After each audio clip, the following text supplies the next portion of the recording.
Орой мэндүргий өөр өнцөг хэлцүүлгийн шинэ дугаар танд хүрэхэд бэлэн боллоо. Бидний сонгоо авсан сэдв манай студид ажиллаж байгаа зочдын мэдээлэлд анхаарлаа хандуулна.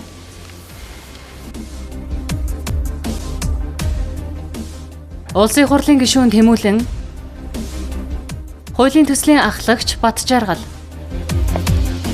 Улсын хурлын гишүүн Туван, Ардчилсан намын гишүүн Чимэд Дорж,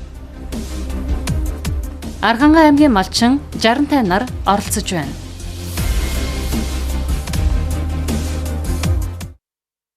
За ийм зочдтойгоор бид малчид нэгдэхүү гэсэн энэ сэдвийг сонгож авч байна. За учир нь бол их хурал дээр малчин өрхийн холбооны эрх зүйн байдлын тухай хуулийн төслийг бол өргөн барьсан эхний хилцүүлгээ хийгдэхээр хүлээгдэж байгаа. За зуд дурхан нүүрлсэн Монгол улсад хатуу өвлийг бид бүхэн давсан. Тэгвэл энэ эрсдлийг хэрхэн яаж бууруулах боломжтой юм? 30 жил дан дангаараа мал аж ахуй эрхэлж ирсэн энэ арга техник чинь буруу байна. Хуульчлах замаар нэгдий нийлээ гэсэн юм агуулгатай хуулийг өргөн барьсан гэж хуулийн төслийг санаачилсан хүмүүсийн зүгээрс бол мэдээлэлээд байгаа. Тэгэхээр хуульчлах замаар малчид үнэхээр нэгдэлжиж нийлж чадах юм уу гэдэг энэ сэдвийг бид өнөө орой ярих болно. Манай студид Архангай аймгаас холоос зорж ирсэн 65 ажиллаж байна. Орой минь төргийа та сайн явж ирв үү?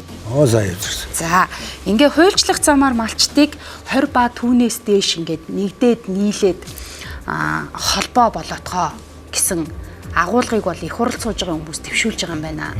Энэ хууль батлагдчихвал үнэхээр одоо 20 ба түүнээс дээш ингээд өрхүүд нэгдэж нийлээд бэлчээр газар тариалангаа хувааж одоо эрхлээд явах боломжтой гэж та харж байна уу? Ер нь нийлэх шаардлага одоо тухайлбал таны амьдралд байна уу? Тэр болгүй явах гэж бодож байна. Гэхдээ одоо хүн болгоны санаа оног би ямар мэдэх ш. Гэхдээ тэр хамтын хөдөлмөр тэр нэгдсэн нийлбэр юу бол тэг буруу биш шүү дээ. Тэгэл одоо энэ жилийн засварны байдал ч гэсэн тэгээд олон түмэнд ойлгуулж өглөө шүү дээ. Тэгээд нэг нь тиймнээс харахад бол тэр хамтын хөдөлмөрийн үр дүн тэр хамтарч яана гэдэг бол болохгүй зүйл биш л гэж ойлгож байна. Одоо энэ зуднаар таны тохиолдолд гэхэд одоо юу хамгийн тулгымцсан асуудал байв? Хүн хүч юм уу? Одоо юу хэрэгтэй байв? Одоо зуданд хамгийн чухал юм бол зуудыг аврах юм бол ерөөсөн бэлчээр гарах байхгүй юу? Тэр засаагалж бэлчээр гарах юм. Ерөөсөн зуудыг аврах юм тэр л байсан. Тэгээд тэр нь одоо техникээс шаардлагатай байхгүй л шүү дээ. Тэ? Тэгэхээр тийм техниктэй малчин гэж одоо байх. Техниктэй малчин гэж байхгүй.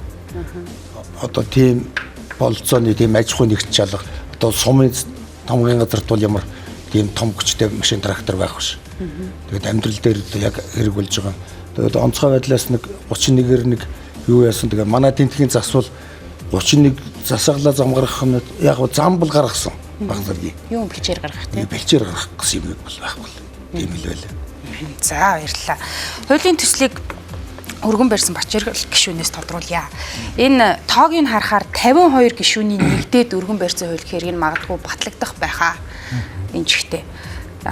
Ер нь ингээ хуульчлах замаар малчдыг нийлүүлээ гэдэг байгаа гол зорилгыг та манай үзэгчдэд тайлбарлаж өгөөч.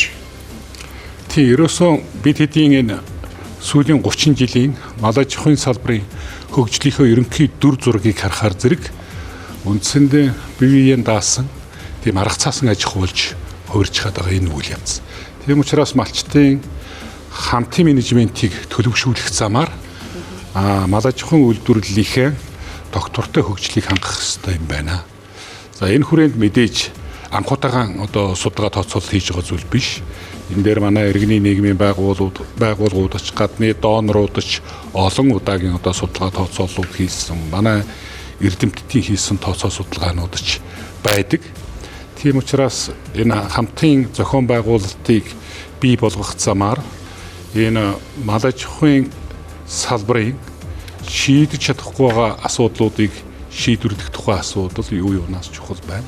Энэ бол угаасаа энэ монголчуудын нүүдэлчдийн уг одоо язгуур үзэл санаа юм. Саахалтай айлын санаа гэж гол усаараа одоо амьдрал ахуйгаа хамтын одоо зохион байгуулалтаар шийдэж явсан энэ л үйл явц. Тийм учраас энэ бол дан ганц бэлчээрийн зүй зохистой ашиглалтын тухай асуудал бас биш. Мал аж ахуйн салбар өөрөө байгалийнхаа хүн холбоотой салбар нь. Тийм учраас дэлхийн нийтээр уур амьсгалын өөрчлөлт явагдаж за байгалийн гамшиг энэ одоо давтамж ойртсон энэ цаг үед малын аж ахуйн салбарыг аль болохоор энэ эрсдэл даадаг нөхцөлийг бий болгох ёстой. Тийм учраас малын аж ахуйн салбарын цаг үеийн ажил асуудлуудыг бас хамтын зохион байгуулалтаар шийдэх гарц одоо боломжууд байна. Та ярен дундаа хэлж штэ нөө сайхалтай айлын санаа нэг гэд. Заавал ингэж хууль бичгүүгээр ингэж нэг зааж өгөхгүйгээр хоорондоо хоршоод нийлчих боломж байдгийн болов уу байдгүй болов. Байхгүй бол. Ер нь бол бид энэ малчтын хамтын удирдлагын байгууллага гэдэг юм хамтын төлөвшлийн байгууллагуудыг нь эргэцсэн хувьд нь одоо нээж өгöd. За тэгээ өөрсдийнхөө үүсгэл санаачлага сайн дурынхаа үндсэн дээр зохион байгуулалтанд орох. За энэ хэлбэрийн үйл ажиллагааг бас төрийн бодлогоор дэмжих үйл явцыг явуулах ёстой. Ингэж байж бид сая энэ одоо хамтынхаа хүчээр энэ малын аж ахуйн салбарын тогтвортой хөгжлийг хангах болцоогоо. Энэ зөвхөн бас малчтын одоо хамтын хөдөлмөрөөс илүүтэйгээр ер нь малын аж ахуйн салбарын бүтээгдэхүүн үйлдвэрлэл түүнийг нэмэн өртөг шингээж үндсэнд оруулах юмны эхлэл суурь нь өөрөө болох ёстой гэж ингэж. Энийг дэлгэрүүлээд хэдүүдээ яринтэй малаас гарах бүтээгдэхүүнийг яаж үнэт хүргэх юм бэ гэдэг. Орой минь түргий чимд орчоо. Ингээд яг сонгуульд өхөнгөө тогтуулсан маш олон зөвхөн нийгмийн нэг бүлэг рүү чиглэсэн олон нэр төрлийн хууль явж байна. Би 14 хоногийн өмнөх хилцүүлгээр бол 5 их найдын зээл гаргах нэг хуулийн төслийн талаар бол ярьсан юм аа. Малчтын зээлийг дахиад нэг өөр зээлээр солих гэдэг нь үү гэдэг агуулгыг хүндсэн баггүй юу. Тэгэхээр энэ сонгуульд өгсөн үед ингээд гинт зуд мэдээж болсон ойлгомжтой. Гэхдээ энэ олон хууль ингэж уухалан араараас орж ирж байгааг улс төрийн өнцгөөс нь одоо та юу гэж харж байна? Эсвэл үнэхээр цаг үеэ олсон энэ асуудлыг шийдчихэд буучий да гэж үнэхээр 76 манд бодоод байгаа юм болов уу? Аль өнцгөөс нь асуудал хандж байна? Яг эхлээд юуны өмнө бол бид нар санаа зовоос их хэдэн асуудал одоо өнөөдрийн улсын хурал дээр хилцэгдэж байгаа хуулиуд дээрээс харагдаж байна. Нэг нь бол энэ төрийн бас байгууллага, иргэний нийгмийн байгууллагуудын бие даасан байдлыг устгах гэж чиглэгдсэн хуулиуд орж ирж байна гэж харж байгаа. За худалдаа аж ахуйн танхимын тухай хууль өмнө орж ирээд бас буцсан. Одоо дахиад өргөн барьж байна. Худалдаа аж ахуйн танхим гэдэг байгууллагын дороод бизнесийн тэр эрх ашиг хамгаалдаг байгууллагуудыг бүгдийг нэгтгэх гэсэн юм оролдлого явж байгаа. Сая бас мэргэжлийн холбоодын нэгдсэн холбоо байгуулах бас хуулийн төсөл бас орж ирээд явж байгаа. Эндээс харахаар бас л мөн иргэний нийгмийн байгууллагуудыг бүгдээр ингээд нэгтгэж байгаа засгийн газрын хараат байгууллага болох гэж байгаа тийм эрсдэлтэй хуулийн төсөл орж ирсэн. За энэ малчтын нэгдсэн холбоо ч гэсэндээ бас яг энтэй адилхан хууль гэж харж байгаа юм би бол. Яг тэгэхээр би нэг юмыг тодруулж хэлээ л да. Сая бас ярьж байгаа шиг 1990 оноос хойш хэлээд байгаа шиг л да сүүлийн 30 жилийн туулж ирсэн зам гэдэг. Тэгвэл тэрний өмнөх 100 жилийг бас бид нар харах хэрэгтэй. 1920 оноос эхлээд бид нар артел гэж байгууллаад оролцсон болоогүй. Хошоо гэж байгуулсан болоогүй. 1950 оноос нэгдэлч хөдөлгөөнгөд улсын хэмжээгээр явсан. 1953 онд Монгол Ардын Хувьсгалт намын түүхэн дээр бичснээр бол нэгдэлч хөдөлгөөн яллаа гэж бичсэн байдаг. Гэтэл 1990 он гэхэд нэгдэл гэдэг айл чинь өөрийгөө авч явах чадваргүй болсон байсан. Ерөөсөө тэр төвлөрсөн төлөвлөгөөт эдийн засгийн тогтолцооныхоо үед энэ нэгдэл үдэ аж ахуйн нэгдэл гэдэг ойлголт бол ерөөсөө тухайн үеийн нийгмийн байгууламж дээр тэр социализмын материал техникийн баазыг байгуулж байгаа тэр анхан шатны түүхэд материалыг бэлтгэдэг ийм Монгол Улсын эдийн засгийн бүхэлд нь тэгж харж ирсэн үед л байгуулж ирсэн бүтэж байгаа байхгүй. Тэгээд өнөөдөр энэ хууль орж ирж бол би бол зүгээр 21-р зууны чөлөөт эдийн засгийн тогтолцоонд амьдарч байгаа, арслан тогтолцоонд амьдарч байгаа хүний хувьд бол гайхаж байгаа. За тодруулж хэлээ. Энэ хуулийн төслийг харахаар шүү дээ. Энэ хууль зүгээр хид хэдэн хуулиудыг зүгээр хуулаад нийлүүлсэн байх гэж харж байгаа байхгүй. Нэгдүгээр нь төрөмс байгууллагын тухай хуулийн гишүүдийн өвчлөлийг төрөмс байгууллагын хуулийн залтууд бүлгээр нь бүтнээр нь хуулаад тавьсан. Агуулгын яваад. Тий, тэр чигээр явж байгаа. Энэ дээр дахиад манад оршооны тухай хууль байж байгаа. Тэмүүлэн гишүүний өргөн барьсан малчны тухай хууль гэдээ бас дахиад хууль байж байна. Одоо малчинтай холбоотой гэхэд одоо 3 хууль явж байгаа. Нэг нь одоо энэ уламжлалт мал аж ахуйн тулгамдж буй цаг уурын өөрчлөлтөөс шалтгаалсан сөрөг нөлөөлөлийг бууруулах тухай хууль. Нөгөө 5 их нэг. Тий. Энэ одоо энэ хуулийн заалтыг харах юм бол одоо өнөөдөр мэдгүй парламент дээр өнөөдөр хуралдаад зарим заалтыг өөрчилсөн гэж хэлж जैन сая. 6-гийн 1-9 дээр жишээлх юм бол ковидын үед төсвийн ерөнхийлөн захирагчдын хооронд төсвийг шилжүүлдэг тийм замраагүй бараг ойролцоогоор 20 их 80 төгрөг хялтгуус зарцуулсан. Яг тэр заалтыг сонгуулийн өмнө оруулж ирж байгаа. Тэр бол энэ бол дэмжих ямарч боломжгүй хууль юм байна гэж. За ингэж юм. Нэгэнт ингэж болоогүй юм чинь дахиж ингэж хууль баталч яхаар дахиад хэрэг байгаа мó гэсэн асуудлыг хөндөж штэ. Та энэ хариулт өгөөч. та юу гэж харж байна? Нилээ эдийн засгийн агуулгатай суурь ярьдаг төсвийн байнгын хорог өдөрдөг гişүүд дээ. За та бүхэнд сарай мэдвэгээ. За яг өнөөдөр бас яг энэ жилийн үйлчлэлт болоод хаврчлалын нөхцөл байдал хүндрэлтэй байдалтай уялдуулж ер нь бол яг төр засгаас энэ бодлогын болоод хандлагын өөрчлөлтийг бол бас нэлээд гаргаж ирж байна. Яг үндсэндээ бид нар бол өнгөрсөн 30 жилийн хугацаанд алдаа оноотой зүйлүүд нь юу байсан? За тэрийг бид нар залруулах гарч ийлүүд нөрөө юу байх юм? Энэ дээр ер нь бид нар ямар том бодлогын болоод хандлагын өөрчлөлтийг гаргах ёстой байл гэдэг суурь асуудал байгаа. Тэгэхээр энэ дээр бол ямар ч бай гишүүд бол хамтраад нэгдэж нийлээд энэ малчин өрхүүдийн холбооны тухай гэдэг хуулийг бол бас ингээд өргөн барьсан хилцэгдээд явж байна. За дээрээс нь одоо маргаашнаас эхлээд бол улсын их хурлын дараагаад өргөн бариад улсын их хурлаар бас хилцэгдэж эхлэхээр хүлээгдэж байгаа зүйл бол малчны тухай хууль гэдэг байна. Тэгэхээр энэ бол нэг талдаа малчин өрхийн холбооны тухай хууль гэдэг бол зүгээр за малчид маань өөрсдийнхөө сайн дурын үндсэн дээр хамтаж нэгдэж нийлэх хорших энэ нөхцөл болцоог бүрдүүлж байгаа. Өнөөдөр Монгол улсын нийт ажил хүчний бараг 20 орчим бүрдүүлж байгаа 300 мянган малчид маань өөрсдөө нэг талдаа нэгдэж нийлж өөрсдийнхөө эрх шигийг хамгаалах энэ эрхцэн үндэс тогтолцоо бол байхгүй нэ л гэдэг зүйл хэлээд байгаа. Тэгэхээр энэ бол сайн дурын үндсэн дээр нийлэх эрх нь одоо нээлттэй байя. Нийлэхгүй ч болж болно. Адаглаад газар тариаланчтай холбоо байна, уяачтай холбоо байна ч гэдэг юм уу. Эргээгээд хамтарч хуралдаад асуудлаа шийдээд асуудлаа төрсөх байвал гаргаж тавьдаг ч гэдэг юм уу те. Нөгөө талдаа бидний энэ бол засаглал тогтолцооны хууль. Нөгөө талдаа одоо бидний бас одоо маргааш яг миний бас хаягтай яваад байгаа хууль бол малчны тухай хууль гэж байгаа. Өнөөдөр үндсэндээ энэ 300 мянган малчтын нэг талдаа эрх шигийг нь хамгаалах хууль байхгүй байна. Малчин гэдэг мэргэжлийг тодорхойлох хууль байхгүй. Мал дээр гарсан хүн эргээгээд эдгээрт гарах хүртэл хин сурч одоо боловсрох гэдэг юм уу, эрүүл мэнд нийгэм алхам хангуулагч гэдэг энэ зохицуулсан цогц бодлогын харилцаа байхгүй байгаа зүйл хэлэх гэдэг. Тэгэхээр энийг бол бид нар нэгдүгээр хийж өгье.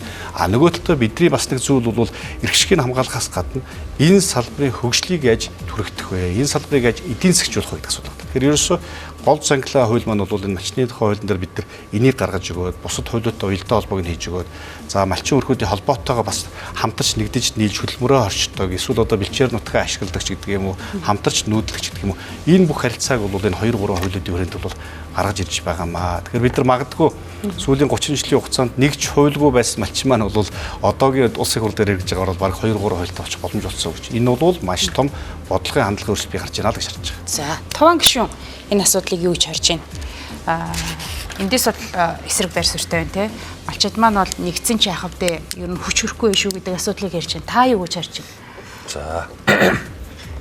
За би бол энэ асуудлыг шийдэл олох гэдэг талаасаа бол энэ мэдээж зөв одоо юу гэдэг шийдвэр гаргах хэрэгтэй. Ямар нэгэн юмд чинь гарц олох хэрэгтэй шүү дээ. Тэгэхээр яг энийг хуульчид шийдэх үгүй юу? За дээрэс нь энэ хуулийг одоо батлах нь зөв үү гэдэг дээр би эсрэг байр суурьтай байна. Юу гэхээр тий ягаад тэгэхээр нэгдүгürt энэ дээр одоо яг энэ хуулийг ингээд харахаар яг холбооны тухай за тэгээд энэ дотор ерөөсө өрхийн тоо заасан 20-оос доошгүй өрх гэдэг нэгдэж байж холбоо болно гэж. За тэгээд энэ сая одоо сайн дурын үндсэн дээр гэдэг чинь. Тэгэхээр энэ дээр бол ерөөсө газрын одоо асуудал дагаад газрын тухай хууль нэмэлт өрчд оруулаад газрын тухай хууль ороод ирж байгаа учраас энэ дээр бол сайн дурын байхгүй. Бэлчээр. Тий.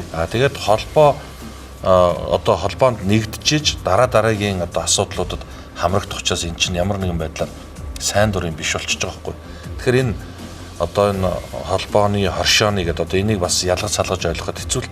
Тэгэхээр энийг би нэлээд улс суурьтай авч үзье. Одоо жишээлх юм бол энэ миний харууд их хурал дээр баг энэ малчттай холбоотой 4-5 ч асуудал орж ирэх гэж байна. Энэ саяны 2-3 хууль, газрын тухай хууль, газрын харилцааг зохицуулахаар одоо ганнибал нарын гишүүний хууль, тосрон даргын хууль гэдэг ингээд энэ хуулийг даах газар дээр нь бид нар бэлчээрийн асуудлыг бид нар бас нэлээдгүй ярьж байгаа дөрсөн гэдэг. Ингээд юу яриад байгаад байна гэхэлэр энд дөрөөс зохицуулах асуудал харилцаа бол байна. Тэгэхээр энийг хийн. За тэгэхээр энийг тийм нэлээд улс суурьтай одоо малчтаасаа маш их асуумар байна. Монгол бол дэлхийд дээр хаач байхгүй орон. Монгол малчин бол би бол малчтыг одоо яг ухаанд баг биширдэг. Тэрний үгээр ерөөсө бодчдөг нэг юм. Одоо бид нар нэг юмыг нэг бодоод нэг уншаад шийдвэр гаргах гэж бод малчин өглөө малчт маань одоо хониндоо адуундаа явж явах завсраа нэг юмыг 10 талаас нь боддог. Тэгэхээр энэ дээр бол алдаа гардаг. Малчтын саналыг маш сайн аваасай л гэж хэлдэг. Тэгэхээр ерөөсө яг үнэ энэ дээр тэр хүмүүсийн эрх ашигыг хөндөх гэж байгаа тэр хүмүүсийн байгаа харилцааг зохицуулах гэж байгаа юм чинь 20 өрх айл айл говийн нөхцөлд бол хүндээ энэ байхгүй. Зарим айл хоорондоо 50 20 гэдэг тоогоо бараг эргэж харах хэрэгтэй мөн үү? Тий, одоо жишээл энэ дээрээс эхлээд уян хатан байх хэрэгтэй л гэж. Нөхцөл бодоод одоо жишээл бол Арангаад бол тийм ээ одоо айлууд гол ус амаараа ингээд нийлээд нэг өвлжөн дээр ихэд 4-5 айл ч гэсэн нийлээд өвлжчихдэг. Энэ газар орон дээр бол 20 гэж байж болох юм. Гэх мэтлэнгийн нэлийн улс ортой яриа л гэж. Хатуу заасан юм шиг уншигдаад байгаа нь 20 ба түүнээс дээш өрхүүд нэгдээд гэдэг дээр Бачаргал гишүүний уян хатан хандах боломж байгаа юу? Говийн өрхүүд дээр тухайлбал 20 айл болгох чи асуудалтай шүү гэж хэлж штэ. Тэгэхээр хуулийн төслийг Улсын хурлын 38 гишүүн хамтран боловсруулад Улсын хурлдаа өргөн барьсан хилцхийг нь дэмжигдсэн. Эхний хилцүүлэг хийх бэлтгэл зохион байгуулалтаа хангаж Улсын хурлын байгаль орчин хүнсүүд аж ахуйн байнгын хорооноос ажлын хэсэг нь байгуулагдаад ажилдаа орж байна. За мэдээж энэ мал аж ахуйн салбарын чиглэлээр судалгаа хийдэг эрдэмтдтэй ч оролцсон, төр захиргааны байгууллагын ажилд ч оролцсон, хөдөө аж ахуйн зүтгэлтэнгүүд ч оролцсон, малчит маань ч оролцсон. Тийм учраас энэ улсуудынхаа санаа бодлыг сонсож, ёстой оюун санааг нь эвлүүлэн нааж угаад энийг бодиттой амьдралд нийцдэг шийдвэр гаргах ёстой юм аа. Тийм учраас энэ бол байгалийн бүс бүслүүрээр гэдэг юм уу өөрчлөгдөхийг үүсэхгүй. Өнөөдөр биднээс ажлын хэсэг, дэд ажлын хэсэг хуралдаад бас нэлээд талтлаасаа юмнуудаа ярьсан. За энэ бол анхны ил ерөөсөө санал болгож байгаа хөлбөр. Тэгэхээр хилцүүлгийн төвшөнд энэ тоо өөрчлөгдөн. Энэ хуулийн заалт нь ерөөсөө амьдралтайгаа нийцсэн бас энэ зохицуулах гээд байгаа харилцаагаа бүрэн зохицуулж чадсан, нийгэмдээ өргөөж өгч чадсан, тэр цаад малчтынхаа эрх ашгийг хамгаалж чадсан ийм л хууль байх хэрэгтэй. За хоёрдугаар асуудал руугаа орё. Малын ашиг шимэн ингээд буурчихсан байна. Амьдын жин сүүлийн 10 жилийн хугацаанд 1-2 кг-аар буурсан байна. Үхрийнх дээр 30 кг хүртэлхээр ингээд амьдын жин буурсан байна. Энэ нь идж байгаа тижэл, шим тижэл муутай байна гэсэн ийм судалгааны дүн байна. Ингээ харахаар илүү чанартай мал руу шилжих гэсэн агуулгыг энэ хууль дээр бичиж байгаа. Тэгэхээр малыг нь цөөлөх агуулга далд уншигдж штэ. Илүү чанартай болгоё гэдэг чинь тоо биш чанар руу шилжиж гэдэг агуулга түлхэж чинь тий. Тэгэхээр энийг тухайлбал их хурлын гишүүд коноптож чадах болов уу? За бид нар нөгөө бэлчээр гээд талхлагдсан байдал гээ ярихаар одоо 70% байна. Удахгүй 90% болно. Гол асуудал нь ямаан сүрв. Ямаа гэхээр малчтын амжиргаар буцаад өччихдөг. Ингээд нэг нэгнтэй ингээд холбоотой байгаа шүү дээ. Тэгэхээр яг энэ хуулийг батлаад тухайлбал энэ ашигтай руу дөхүүлэхийн тулд малын тоогоо зааж өгч чадах юм. Цөөл гэж хэлж чадах юм уу гэдгийг би асуух гэдэг байгаа байхгүй юу? Энийг манай гишүүд юу гэж харж байна? За би бол энэ дээр малчид тийм одоо бид түрүү их асуудлыг олон талаас нь боддог гэсэн. Малчид бол өөрөө энэ малын тооны араас хөөцөлдөд байгаа байхгүй. Үгүй ээ. Тий. Хин тэр олон мал маллаад харсаар хийж аваад өөрийнхөө газар нутгаа цөлжүүлээд өөрөө одоо бас тэр ядраад тийм ээ олон мал маллах чинь тийм амар ажил шүү дээ. Одоо тэр тэргүй туслахын жалт болж. Ийм үед энийг нь харин одоо тэр асуудлыг нь ёстой одоо төр засгийн газар бид хэдэл зохицуулах юм дээр нь хийж өгөх хэрэгтэй байхгүй тэр малчтын чадахгүй байгаа юм. Өөрөөр хэлбэл тэр бэлдээд өгч байгаа тэр түүхийн эдийн бэлдээд өгч байгаа мах сүү энтрийг нь борлуулад үндсэнтэй болох ажлыг хийчүүл тэр одоо 500 малаас олж байгаа орлого нь тэр хүний амьдрал хүрээдэвэл тэр хүн хизээч 1000 болохыг хүсэхгүй. Одоо яагаад 1000 болж байгаа гэхээр 500-аараа юугаа орлогоо хангаж чадахгүй шүү. Хүүхдийн сургалтын төлбөр юм да хангаж чадахгүй юм чинь хүссэн үсээгүй нөгөө одоохондоо яах одоо найдаал тийм ээ нөгөө өнгөө байгаагаар нь бэлчээр дээр олон малтай байгаа. Тэгээд олныг надалж байгаад ингээд яагаад та. Тэгэхээр би юу хэлж байгаа гэхээр энэний энэ гадагшаа гаргаж борлуулах үнцэнтэй байх асуудлын буюу өөрөөр хэлбэл энэ дэд үтцсэн юмнуудыг хийж өгөхгүй байгаа нь төр өөрөө малын тооны араас хөөцөлдүүлж гэнэ гэж би бол тэгж үзэж байна. Хөөцөлдүүлж тэр хүмүүсийг олон малтай байж ижил амьдр гэж байгаа юм шиг ийм асуудал яриад байна. Тэгэхээр энэ дээр бол бид энэ хууль энэ төр явах юм энэ дээр харин одоо ёстой тэр нөгөө яаж махын үнэтэй болох юм яаж арь ширийн одоо энэ чинь арь шир чи хог болчихлоо шүү дээ хаягдчихэж байна. Тэгэхээр энэ тэл дээр энэ төр шууд гаргая. Тэгэх юм бол эн чинь орлогоон сайжирсан малчин бол энэ тоог бол хөөцөлдөхгүй олон болохгүй. Тэгэхээр аяндаа нутаг ормооч гэсэн хэн өөрийнхөө өсч төрсөн нутгаа цөл болгохыг бодох юм да тийм ээ. Тэгэхээр энэ дээр нэг л миний гаргалгаа бол Энэ асуудлыг шингээх хэрэгтэй тий. За рекламны цаг болсон маань уучлаарай. Бид нар орж ирээд тэгвэл цөөн малтай болох боломж байгаа мó? Малчин 65 малын махыг арь ширийн үнэтэй болгож зардаг тэр логистикийн асуудал, тээвэрлэлт, худалдааны асуудлыг яаж шийдэх боломжтой юм бэ гэсэн сэдвийг өргөжлүүлээ. Хамтаа үзэгч танд баярлалаа.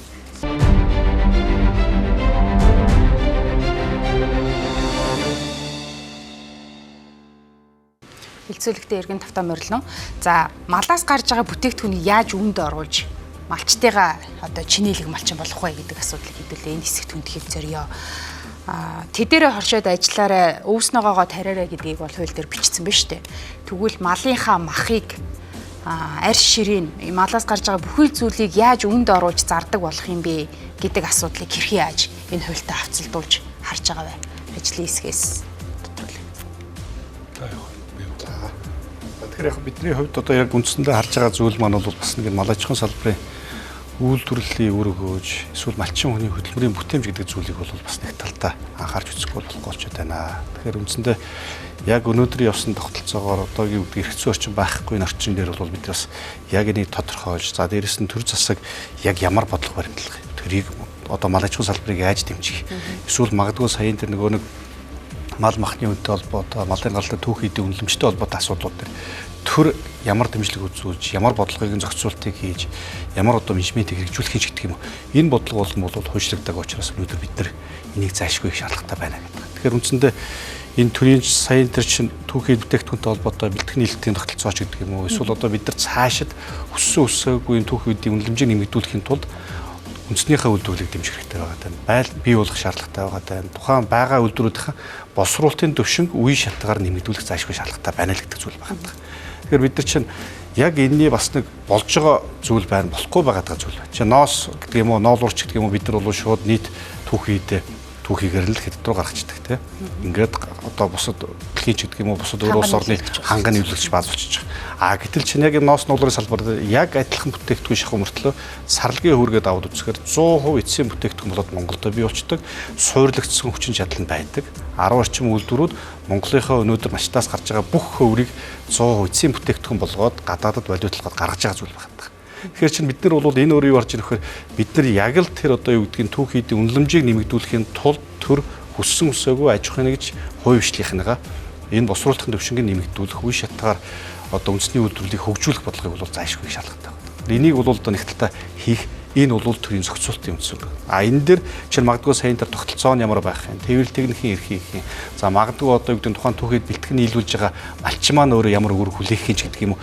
Энэ харилцаа бол бид нар дутагдaltaй байна. Энэ маань өөрөө бидний яриад байгаа саяын тэр малчны тухай хуулийн дээр малчны эрх зүйн байдал дээр бид нар төрийнхэн шүлээх үүрэг, малчин үнийж одоо эдлэх эрх болон үүрэг харилцаа зохистой дадлуудыг энэ тодорхой зохицуулалт гаргаж иж хийя л гэдэг зүйл байна.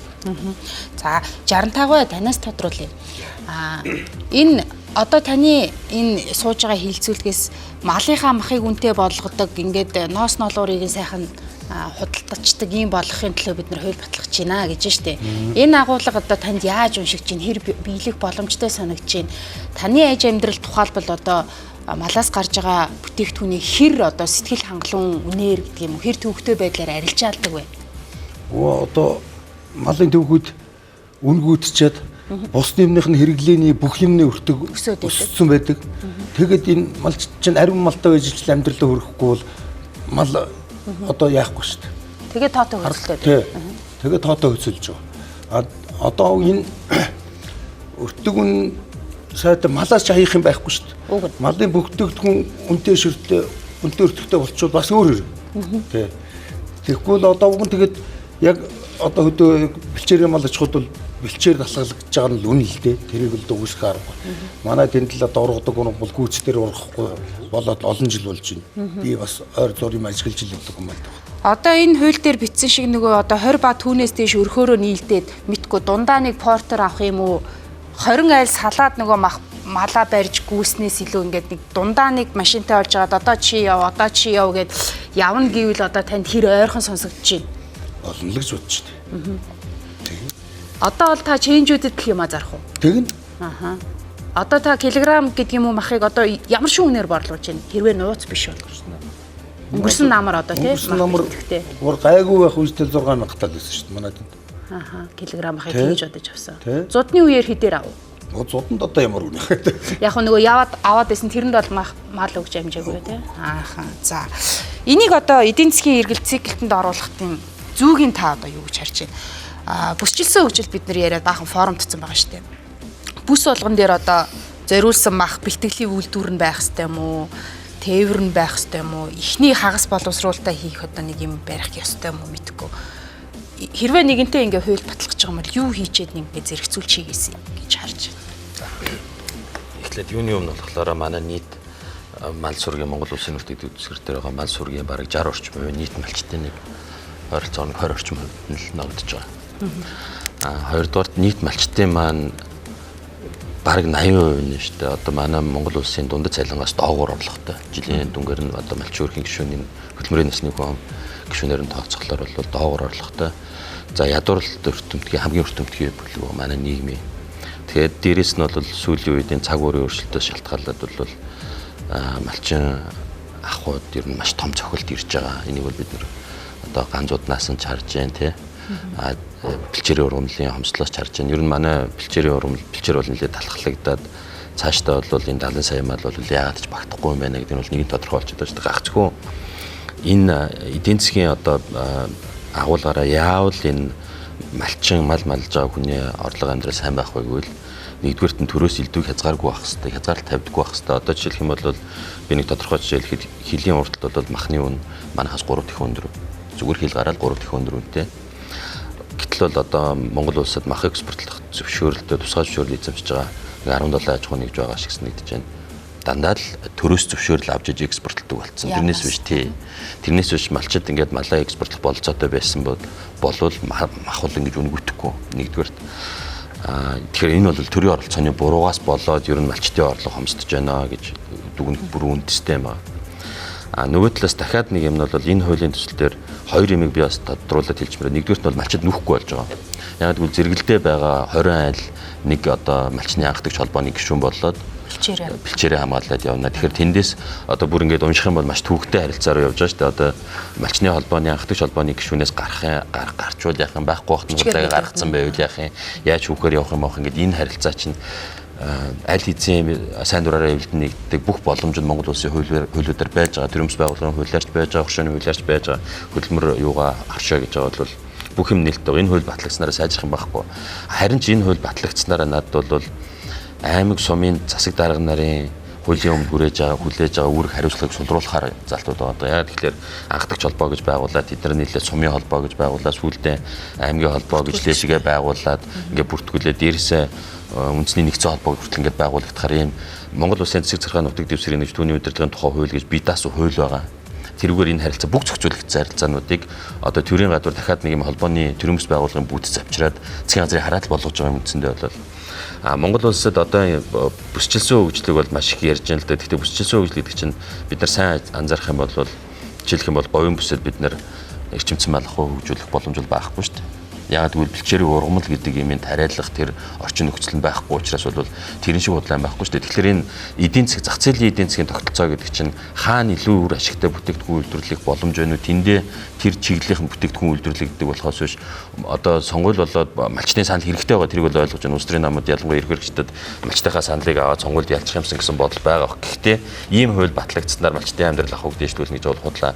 Хамгийн ихэнд нь бид нар юу гэхээр малынхаа одоо жишээлбэл энэ хуулийн дээр энэ холбоон дотор ороод ирсэн байгаа юм. Малын эрүүл ахуйн асуудал тэр мал эмнэлгийн тухай тусдаа хуультай харилцаатай үүрэг хариуцлага үлээсэн засгийн газрын бүтцэн ажиллаж байхад энэ холбооны үйл ажиллагааны дотор нь дахиад бичээд ороод ирсэн байгаа байхгүй. Монголын мал эхлээд эрүүл байх хэрэгтэй. Тэгэхээр тэр одоо байж байгаа механизмаа ажилуулж чадахгүй байжгаад холбоо байгуулчихлаар мал эрүүл болно гэж бодох хэрэг байхгүй. Малчид хориулаа болчихлоороо Улаанбаатарын зах зээл дээр маха өөрсдөө зарчдаг боломжоо бий болно гэж бас найдах хэрэггүй жарантайгаа. Ягаад гэвэл тийм боломж байхгүй. Өнөөдөр бид нар Улаанбаатар хотын одоо хүн амынхаа хүнсний хэрэглээний бүтцийн өөрчлөлтийг харах юм бол өндөгний хэрэглээ жишээлх юм бол жил болгон бараг 60% өсөж байна. Энэ чинь бол уургийн хэрэглээ хүний. Энэ өндөгний хэрэглээ өсөд байна гэдэг чинь цааталтаа махны хэрэглээ буурж байгаа. Махыг орлуулж байгаа хгүй нэг өглөөний цайн дээр өдрийн хоолн дээр өндөг орж ирж байгаа чинь махны хэрэгцээг тодорхой хэмжээнд бууруулж байгаа. Тэгэхээр 70 сая малыг бид нэр үр ашигтай одоо малчтыг одоо чинэлэг амьдрах болцоог бүрдүүлнэ гэвэл эн чинь боломжгүй. Хамгийн эхлээд одоо өнөөдөр цаг зуудын дараа бид нар юунд анхаарах хэрэгтэй байсан бэ гэхээр энэ зуудад хоёр зүйлийг эцсийн газар эхлээд хиймээр байгаа байхгүй. Нэгдүгээрт нь энэ бол гамшиг, байгалийн гамшиг гэдэг энэ чинь дэлхийн нийтээр нэгдсэн үндэсний байгууллага Монголын зууд бол байгалийн гамшиг гэдэг энэ жил бол зууд гэдэг ангилалтаар нь байгалийн гамшиг болчлоо гэж яхад хүнээ авах хэрэгтэй малчтайгаа 90 сэтгэл зүйн хувьд ирүүл байх хэрэгтэй, хүнс дэжлийн нутагтад оруулж болохгүй. Энэ дээр эхлээд анхаарах хэрэгтэй. Хоёрдугаарт нь ажлын байрыг бий болгох. Малчид чинь ихэнх нь одоо судалгаагаар та түрүү нэлээд судалгаануудад дурдж ах шүү гэлээ. Малчтын дунд хийсэн судалгаанаас юу харагдаж байна гэхээр өөр ажил олж чадахгүй учраас малж байгаа хүмүүс нь манай нийт малчтын 40-30% байгаа байхгүй.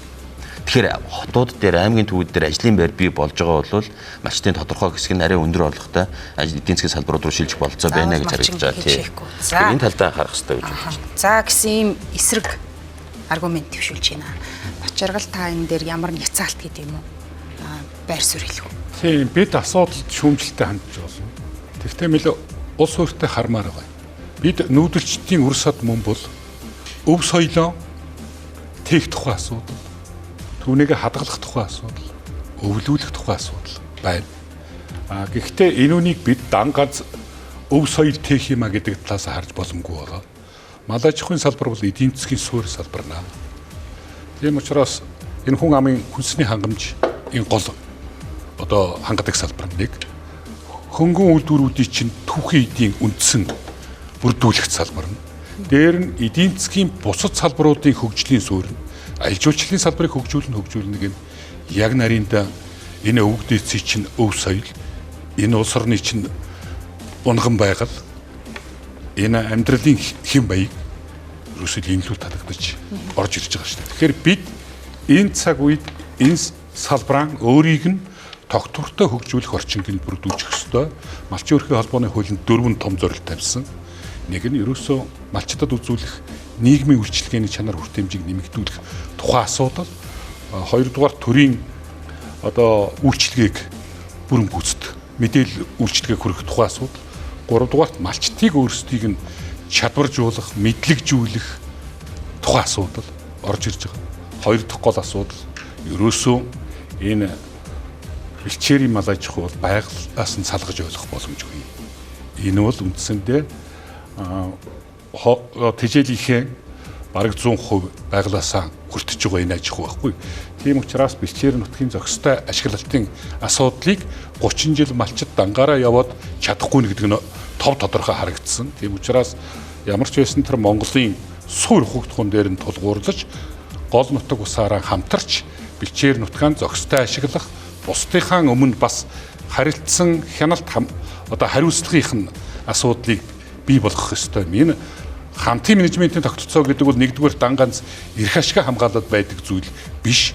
Хамтдаа хэрэгжүүлэх гэж зорж байгаа юмдаа оролцоо бас харилцсан хяналт хариуцлагын тогтолцоо давхар балансчлагдаж явдаг учраас энэ бол нэлээд тийм том нааштай үр дүн гарна гэж ингэж харж байгаа. Бэлчээр заагаад өглөө гэхээр одоо ургамлаа тариалаад гэдэг юм уу яах чадамж, туршлага, боломж байна гэж та харж байна уу? Эсвэл чадахжуулах одоо сургалт мургалт байд юм уу? Зааж чиглүүлдэг хийх юм уу? Тэгэхээр бид энэ бэлчээр ярихаар зэрэг тармил бэлчээр ургамлын тухай буюу тэжээлийн ургамлын тухай яриад байгаа. Энэ хоёр тусдаа ойлголт. Яг үнийг хэлэх. Угаасаа энэ тармил ургамлын ургадаг угаасаа шинжлэх ухааны үндэслэл нь байгаад байгаа юм. Хөрснийх нь үржил шим, байгаль цагуурынх нь нөхцөл, бүс уур амьсгалынх нь нөлөөлөлгээд тэгэхээр зэрэг зарим бүс нутагт магадгүй энийг хийж чадахгүй. Тийм учраас тэр нь бол чадахгүйдэн биш болохгүйдэн байгаад байгаа зүйл байхгүй. Тийм учраас газар тариалангийн бүс нутаг гэдгээ монголчууд тогтоогоод зарлцсан. Энэ бүс нутагтаа малын тэжээл үйлдвэрлэлийнхээ тариалтынхаа асуудлыг шийдэж бусад тэр болж өгөхгүй байгаа бүс нутаг руугаа түгээлтэн хийх энэ үйл явцсан. Тийм учраас мал аж ахуй газар тариалангийн үйлдвэрлэлийн хослолын асуудал энэ дээр их тодорхой гарч ирж байгаа юм. Тэгээд тэр өндөр ашиг шимтэй малын тухай ярьж байгаа асуудал бол үндсэндээ тийм бааз чадамжтай бүс нутгаан түших, харилцан хоорондоо шүтэлцэж үр өгөөж нь дээшлэх тэрэг нөхцөлийг бий болгож байгаа. Тийм учраас газар тариалангийн бүс нутагтайгаан өндөр ашиг шимт малын аж ахуйн яг давхцаж явж байгаа өнөөдөр амьдрал тодорхой харагдаж байна. Сэлэнг дархан, Төв аймаг, Булган гээд яг энэ бүс нутагт Монголын сүү махны чиглэлийн эрчимцэн аж ахуй бүгд төвлөрөөтэй. Энэ хүн амынхаа хүнсний хангамжийг одоо хангахад гол үүргээ одоо гүйцэтгээд ингээд ажиллаж яваа зүйлээ. Энэ талаас ингэж л бид ойлгох хэрэгтэй юм гэж. Туван гишүүн энэ байр суурийг юу гэж хэр бэдтэй харж байна нөгөө бэлчээр цаагаад өчгөр ингээд торж ургуулад л ингээд тэндэл байгаад байх. Нөгөө нүүдлийн гэдэг юм чинь нэг байх юм байхгүй бэлчээр нь хүрх юм хүрхгүй юм чадах юм чадахгүй юм гэл үлгэтгээд байна л да. Та энэ асуудлыг юу гэж харж байна? За би бол энэ бэлчээрийн мал аж ахуйг одоо тэр эрчимцэн мал аж ахуй руу орноо бүгдийг нь оруулчихна гэдэгт бол ерөөсөө итгэдэггүй. Ийм боломж ч байхгүй. Ягаад гэвэл одоо нэг төлгийг нядлаад тэндээс нэг за намар таргуу үедээ 17-8 хил мах гарч ирлээ. Төрөний одоо 65 хэлснээр 6,000 төгрөгөөр борлууллаа гэж бодоход энэ нэг ерөөсөө 100,000 төгрөгийн л судлахгүй. За тэгээд дээр нь өшөө бус юм үнэгүй. Тэгэхээр энэ дээр дахиад энэ хүмүүс чинь өвс аваад ногоон тижэл тариад тэрийг өгөөд ингээд одоо юу гэдгийг зарагдах махны ханш нь адилхан байхгүй юу? Илүү тижээсэн малын мах илүү үнэтэй гэвэл энэ чинь арай ондоо асуудал. Тэгэхээр энэ боломжгүй. Тэгэхээр энэ дээр бол ерөөсөө бидний одоо юу гэдгийг тэнд бэлтэж өгж байгаа түүхий юмнуудын л үнэтэй болох аль болох яаж экспортод хурдан гаргах вэ? Малын яаж хурдан зараад авах, борлуулад авах.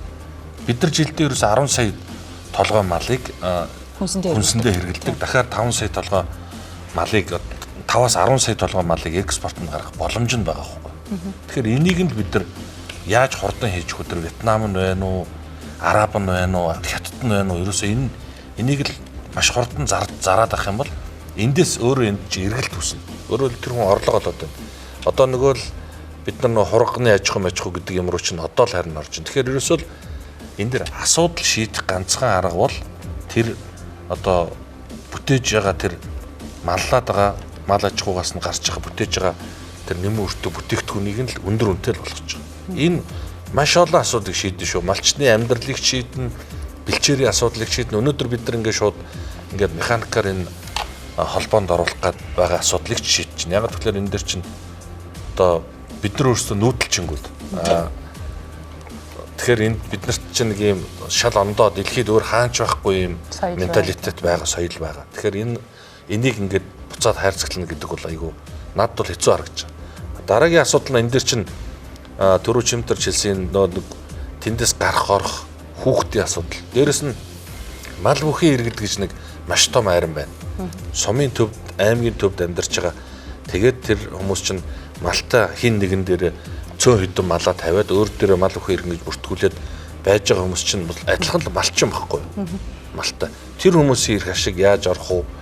Энэ төр гэд нэлийн одоо асуудлууд байгаа маа. Тэгэхээр би түрүүн улс суурьтай гэдэг байгаа нь бүс дээр ингээд яри. Одоо манай эрчимцэн аж ахуй хөгжүүлэх газар тариалан хөгжсөн сайн хөрстэй нутагт бол болж байна үгүй. Энийг бол арай ондоо байдлаар авч үзье.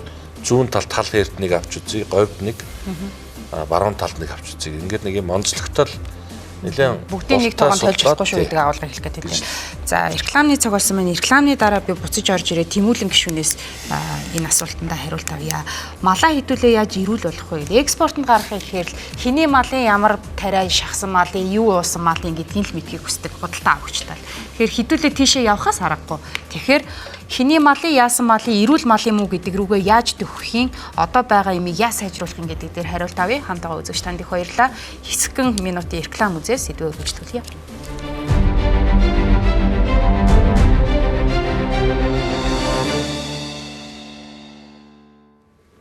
Эргэн тавтан морилно. За тэгэхээр малчтынхаа малыг яаж эрүүлжүүлэх үү? Гарал үүслийн тодорхой болох уу гэдэг дээр та нэлээд идэвхтэй ярьж явдаг гişүүд энийг. Тэгэхээр энэ асуудлыг зэрэгцүүлээд авч хийхгүй юм бол энэ чинь зүгээр л нэг юм бэлчээрийн асуудал юм шиг 2020-оор нийлэрээгээд орхичих гээд байгаа юм шиг уншигдаад байна л да. Тэгэхээр энэ асуудлыг яаж шийдэх вэ?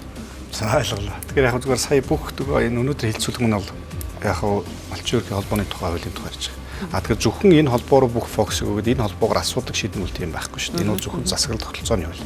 Гэтэл цаана нь одоо юу гэдгийг бидний яриад байгаа малыг эрүүжүүлэхтэй холбоотой. За мөн дээрэс нь одоо юу гэдгийг үйлдвэр ухсааг сайжруулах ч гэдэг юм уу. За эсвэл магадгүй одоо миний өргөн бариад байгаа малчны эрх зүйн байдгийг суур харилцааг зохицуулж малчин хүнийг хөгжүүлэх, эрүүл ухаан баталгааг нь хангах ч гэдэг юм уу. Энэ харилцаанууд өөрөө бүгдөө нэгдэж нийлжиж хууль хоорондоо уялдаа холбоог хангаж хийж төр өөрөө одоо юу гэдгийг оролцож хийж зохицуултыг хийж ижил бүх асуудал зохицуулна. Тэгэхээр таны нөгөө түрүүний асуусан асуулт ерөөсөө яаж энэ маллаа эргээгээд бид эрүүжүүлэх юм гэдэг асуудал байна. Бид нар 18 онд малын эрүүл мэндийн тухай хуулийг баталсан. Эргээгээ залгуулад яг үржигтэй холбоотой асуудал дээр малын удмын самбай генетик нөөцийн тухай хуулийг баталсан.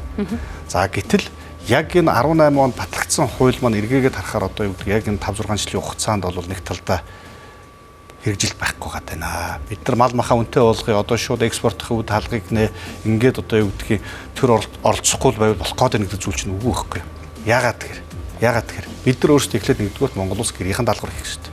Тэр хилээр хятад руу байна уу, цаашгаа Солонгос байна уу, одоо юу гэдгийг Араб руу ч байна гарсан эргээгээд хилээдээс давхад тэр мал өөрөө гिचилгээтэй байх хэрэгтэй. Гарал үүслийн баталгаатай байх хэрэгтэй, мөшгөх тогтолцоотой байх хэрэгтэй. Эрүүл гэсэн баталгаа заавалчгүй байх хэрэгтэй байхгүй. Адаглаад бид нар одоо юу өөрөөсөө хийж байгаа хүнсэн дээр хүртэл одоо юу гэдэг хаанаас ирсэн те магадгүй юм тэрэ вакцины илүүдэлгүйч гэдэг юм уу тэрэн дээр хүртэл баталгаа нэхэд байна шүү дээ. Тэгэхээр бид нар энийг л дэлхийн өөрөө нэгж байгаа зүйлийг олон улсын стандартыг бид нар дагаж мөрдөхөж арга байхгүй. Энийг хууль нь гарцаараа байтал сүүлийн 6 жилийн хугацаанд бол нэг талдаа би бас шүмж дандаад байгаа зүйл бол энийг хийж чадсангүй. Мэдээллийн бүртгэл мэдээллийн тогтолцоо, эрүүлэх нь одоо юу гэдгийг малын бүртгэл гэдэг бид нар энэ системийг чинь 2 хуулиар хийгдсэн байхгүй. Гэтэл одоо хүртэл тэр гарал үүслийг баталгаажуулах юм чинь нөгөө паспорт болсон магадгүй одоо юу гэдэг мөшөх тогтолцоо маань гэрчлэгээтэй, баталгаатай, эмэгтэй. Тэгээ энийг хийх зүйл үндсэндээ байхгүй байгаа. Хийгдэг байна. Энийг хийвэл дараагийн асуудлууд үе шаттай явна. Альч улс орон магадгүй одоо юу гэдэг манай тэр Арангаа аймгийн Өндөр улаан сумын Хановагийн энэ малчин энэ хүний мал юм байна. Адагдаад бэлчээрхэн бүтсний ийм юм байна. Энэ одоо юу гэдэг ийм малын юм чийсэн юм байна. Вакцины тарианы илүүдэлгэн байна. Хэдэн сарын тэдэнд энэ хүн имчилсэн байж гэдэг юм. Энийг л бид нар суур хийдэг тогтолцоог үндэсний хэмжээнд төр өөрөө үүрэг хариуцлага хүлээж хийхгүй болвол цаашдаа бид нар энийг бол экспорт хөгжлөлтөд нэлгэн гэсэн зүйл байхгүй болж байгаа. Тэгэхээр ерөөсөө энэ бол суур бидний анхны гэрийн даалгавар.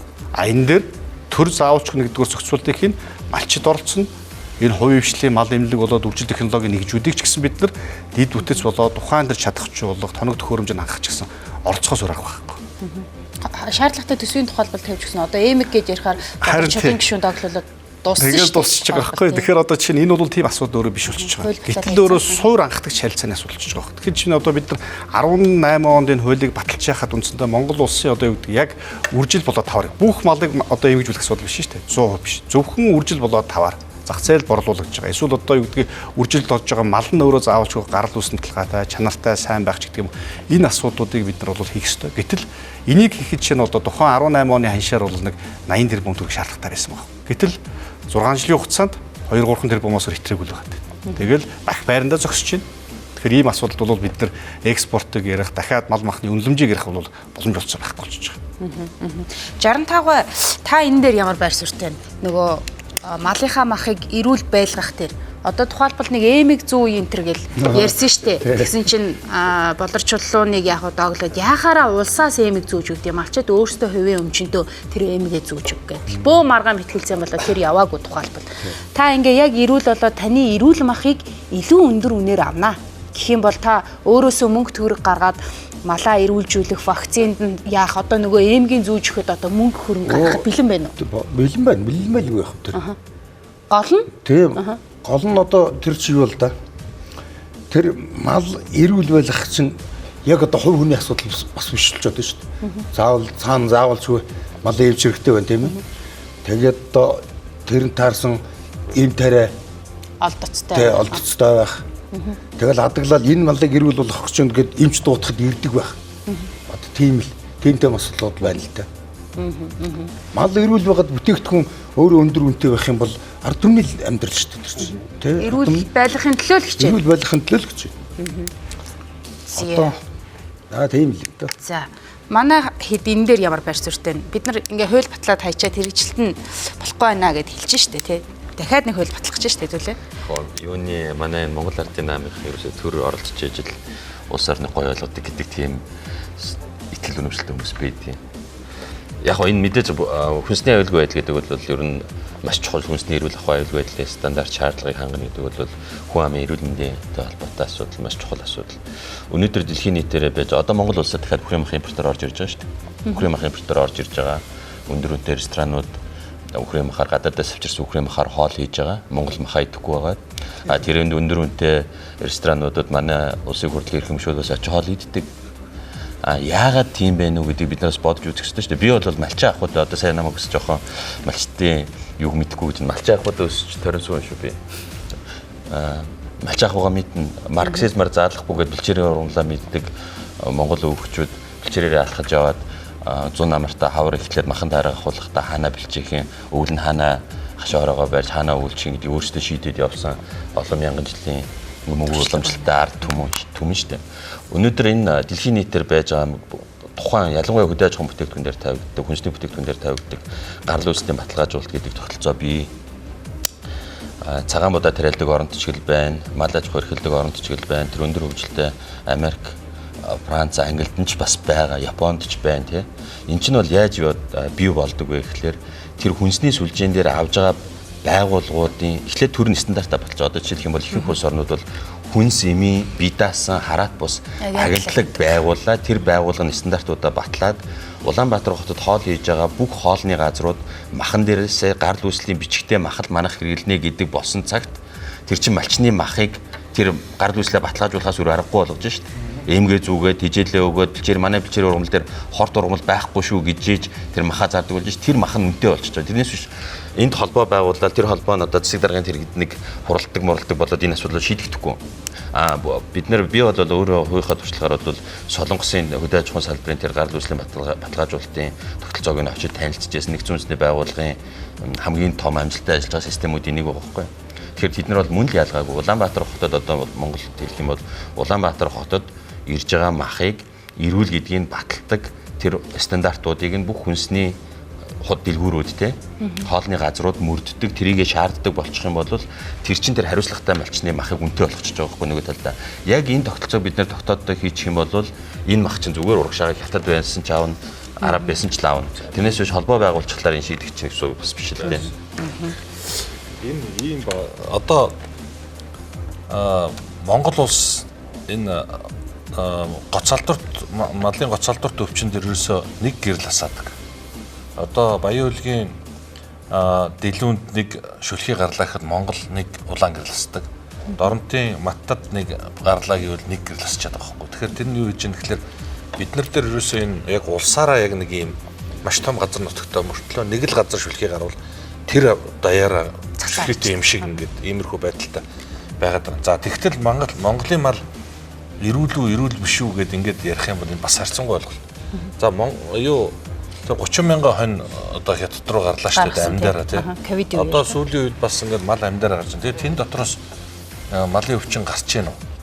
Тэгээ яг гараад ингэх болохоор тэн шинжлэгдээд болчихж байгаа байхгүй. Тэгэхээр энэ бол харьцангуй ойлголтоо. Би бол энэ дээр бүр одоо харддаг. Манай сүүлийн судалгаагаар энэ баруун уртал зүүн уртлын хоёр бомбтоор л энэ бомбтоор дамжсан энэ малын өвчлөл ямар одоо гарал ямар зорилготой гэдэг би бас сайн мэдэхгүй байгаа. Тэгэхээр эндээс л юм яваад байгаа. За тэгээд манай махны үйлдвэрүүд бол одоо ингээд сайхан яг залбираад байж байгаа. Тэр нь юу гэхээр Монгол улс одоо шүлхийгээс 50 жил одоо 6 сар байна уу?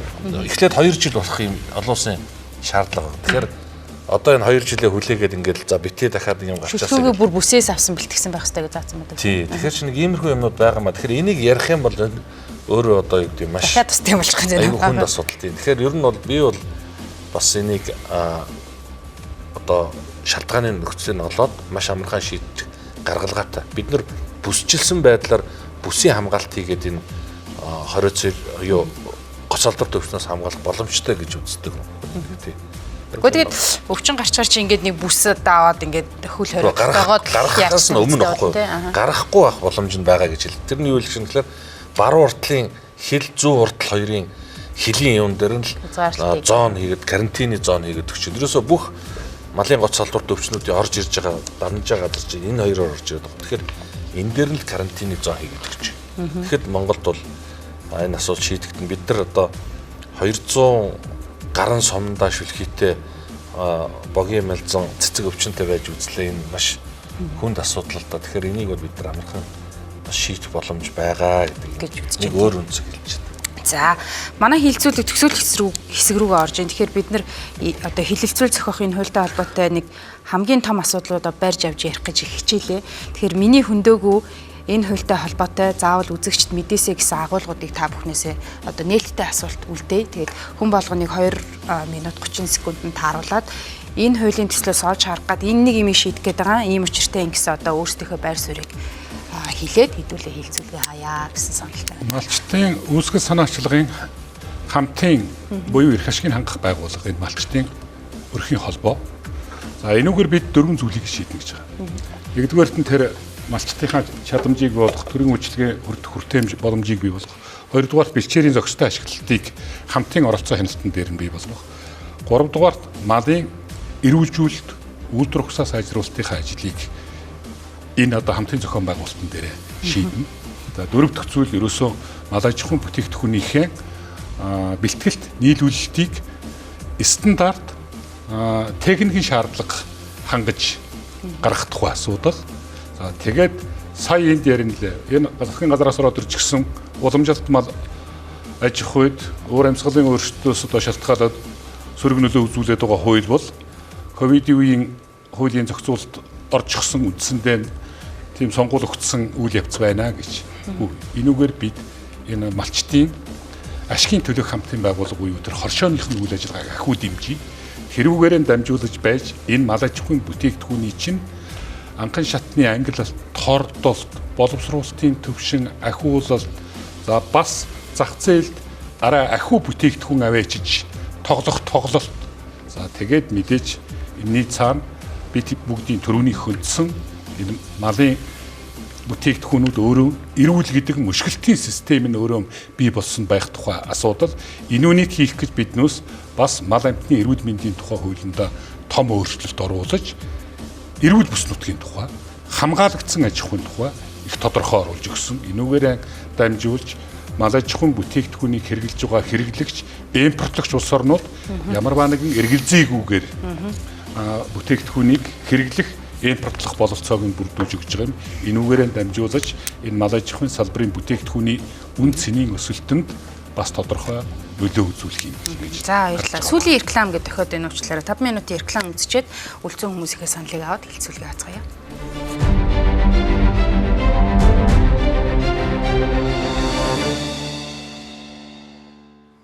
За эргэн тавтай морилно. За дараагийн байр суурь. Миний асууж хэмжээгүй, таны хөндөж хэлж хэмжээгүй асуудлыг. За юуны өмнө бол манай малчтын амьдрал ах уу ер нь монголчуудын бас нэлээд олон хүмүүсийн амьдрал ахуйд бол байгаль цагуурын хүчин зүйлийн нөлөө бол ойрын ирээдүйд бол илүү их болох нэ. За ихэнхдээ муугаар нөлөөлөх нэ. Ялангуяа манай бэлчээрийн мал аж ахуйд бол нэлээд их сөрөг нөлөөтэй байх нь бол нэг тодорхой. Тэгэхээр бид нэг удаа сонгуулиар хүрсэн ч юм уу ийм нэг төр зургийн эсвэл зудны дараах арга хэмжээгээ ихтийн төлөвийнхөө бодлого хоёрыг хооронд нь ялгаж салахгүйгээр бушууд түргийн янз бүрийн арга хэмжээ авахаас илүү ер нь малчин ахуй маань цаашаа явах үлээ энэ ч хөдөө аж ахуйн Монголын эдийн засгийн бас нэг том салбар байна. Энэ салбар маань хөгжлөн цаашаа явах үлээ гэдэг дээр нэлээ анхаарч нэлээ тулахтай бодлого боловсруулах зайлшгүй шаардлага тулгарсан гэж бодож байна нэгдүгээрт нь. За хоёрт нь бол би энэ малчтын асуудлыг ярихдаа ихэнхдээ хүмүүс бол мал талаас нь хараад идэг. Би бол хүн талаас нь хардаг.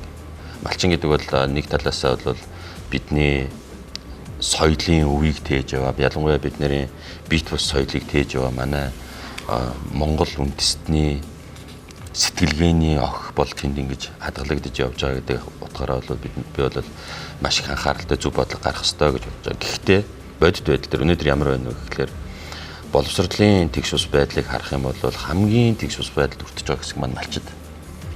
Малчтын маань хүүхдүүдийн сурлагын оноо тэгээд дээд боловсрол эзэмшиж байгаа энэ харьцаа энэ юмнуудыг харах бүх юмараа хоцорч явж байгаа. Ерхий боловсролын сургуулийн сургалтын одоо дундаж сая ПИСА-га том судалгаа хийлээ эндээс харсан ч гэсэндээ малчд бол хамгийн их хоцорч байгаа.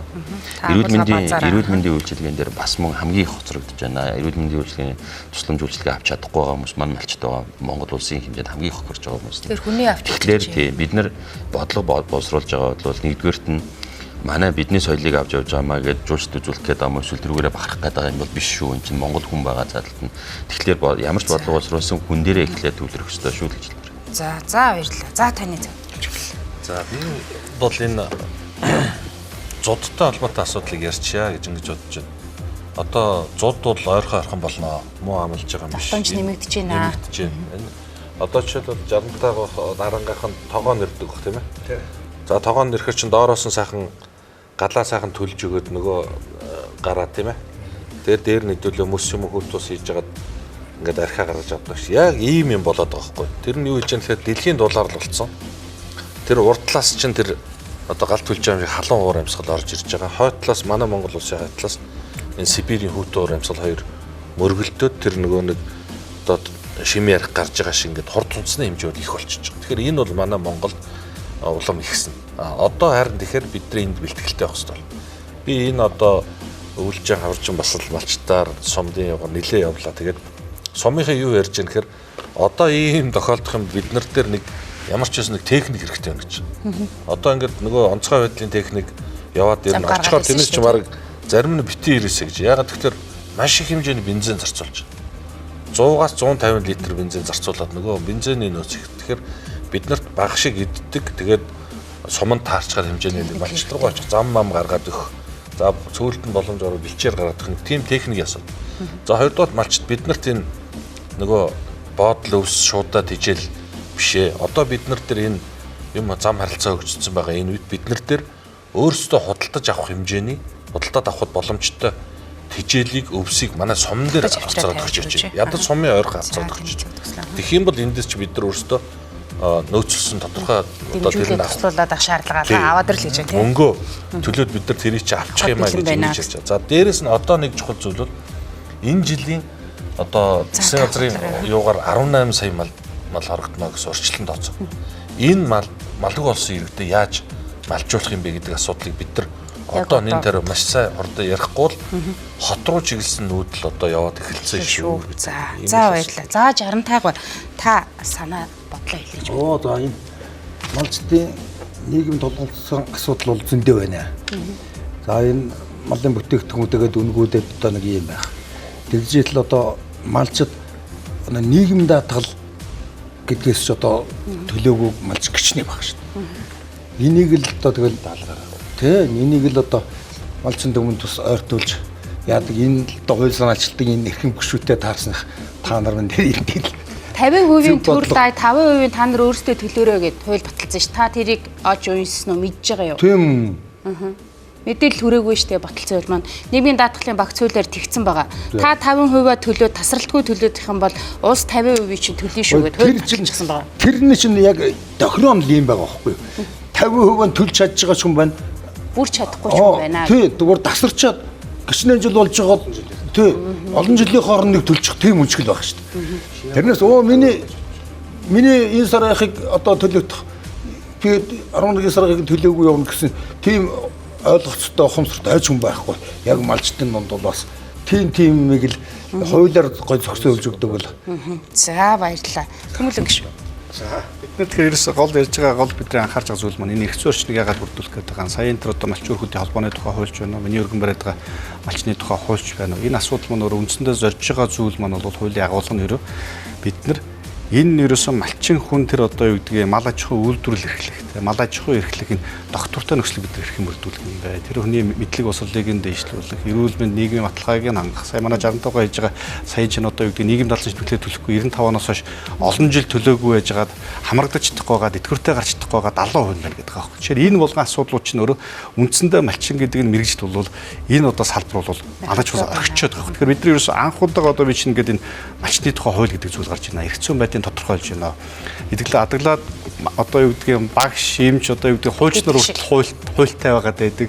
Төрөөс дэмжих бодлого нь байгаад байдаг. Нийгмийн баталгааг нь хангах зохицуултыг хийцэн байдаг. Тэгэхээр энэ дээр бол бид нар одоо чинь хийж өгч байгаа зүйл бол малчин хүний чинь адаглаад тэр залгамж халаа болсон одоо малчтын залгамж халаа залуу малчтыг бэлдэх бодлого бол эргээд малчтын нэг хүүхэд чинь одоо юу гэдгийг мал аж ахуйн чиглэлээр төрийн дээд сургууль сурах юм бол нэг хүүхдийн үнгүү суугаж өгөөж гэх юм уу. Дараагийн залуу үеэр бид нар илүү ухаалаг мал аж ахуйг эхлэх, илүү одоо юу гэдэг мал аж ахуйн мэрэгжилтэй болсон ч гэдэг бэлтгэж гэдэг юм уу. Энэ бодлогуудыг бол гаргаж ирээд бол ингээд хийгээд явж байгаа. Тэгэхээр бол би нэг талдаа бол өнгөрсөн алдаа он бол бид нар маш том сургамжийг бий болгож байна. Эргээгээд бид нар энэ алдаагаа засаж залруулах гарч хийлийг бол хайх хэрэгтэй. Байхгүй байсан эрх зүйн орчныг одоо бид нар бүрдүүлж өгч байна.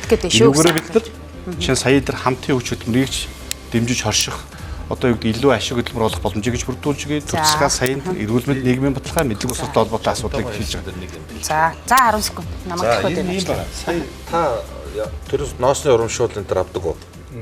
Тий. Тэгэхээр эндээс нөгөө нэг төрөөс олох урамшууллаас ноосны одоо энэ дээр дахиад хөврийн тий сүүний гээд арь ширний гээд энэ урамшууллуудаас чинь таны нийгмийн даатгалын шимт гэдэг манай 5 малчин тутмын нэгэн төлөв 4 төлөхгүй байгаа энэ асуудлыг шийддэг хуультай болцсон шүү. Тэгэхээр энэ дээр манай хөдөлмөр нийгмийн хамгааллын яамныхан бас энэ сурчлагаа бас муу байна. Хуулиас сурчлах ажлаа гэрээ гэж мэдэхгүй шүү дээ. 10 20 жилийн хугацаанд нэг нас төлж байгаагүй хүн бол дэтгэвтэй хачдаг болчих. Тэгэхээр бид нар чинь энэ боломжийг нь олох зайлшгүй шаардлагатай байна. Тэгэхээр одоо энэ хуулиар бас энийг ч гэсэн хийж өгч байгаа. За баярлалаа.